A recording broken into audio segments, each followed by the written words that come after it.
ভার্বের শেষে এস বা ইএস যোগ হয়। তাহলে থার্ড পারসন সিঙ্গুলার নাম্বার কি কে, তারপরে আমরা এস বা ইএস যোগ করব, সেটা আগে একটু দেখে নিই। আমরা সাধারণত হি, শি অথবা ইট, এই তিনটা ক্ষেত্রে আমরা থার্ড পারসন সিঙ্গুলার নাম্বার হিসেবে অবহিত করে থাকি এই তিনটা জিনিসকে, হি, শি, ইট।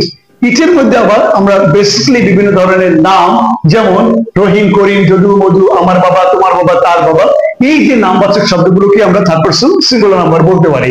এরপরে আরো একটা জিনিস হচ্ছে ডাব্লিউ এইচ, যেটা আমরা হু, কে যদি ব্যবহার করি তাহলে এটা থার্ড পারসন সিঙ্গুলার নাম্বার হিসেবে ব্যবহার করতে পারি। তাহলে আমরা সাধারণত থার্ড পারসন সিঙ্গুলার নাম্বার হচ্ছে হি, শি, ইট এবং হু এর ক্ষেত্রে এস বা ইএস এর ব্যবহারটা আমরা করতে পারবো, কিন্তু গ্রামার অনুযায়ী এটাকে বলে প্রেজেন্ট ইনডেফিনিট টেন্সের ক্ষেত্রে আমাদের সাধারণত এস বা ইএস এর ব্যবহারটা আমরা করে থাকি। তাহলে এখন প্রশ্ন হচ্ছে কখন আমরা এস যোগ করব, কখন আমরা ইএস যোগ করব।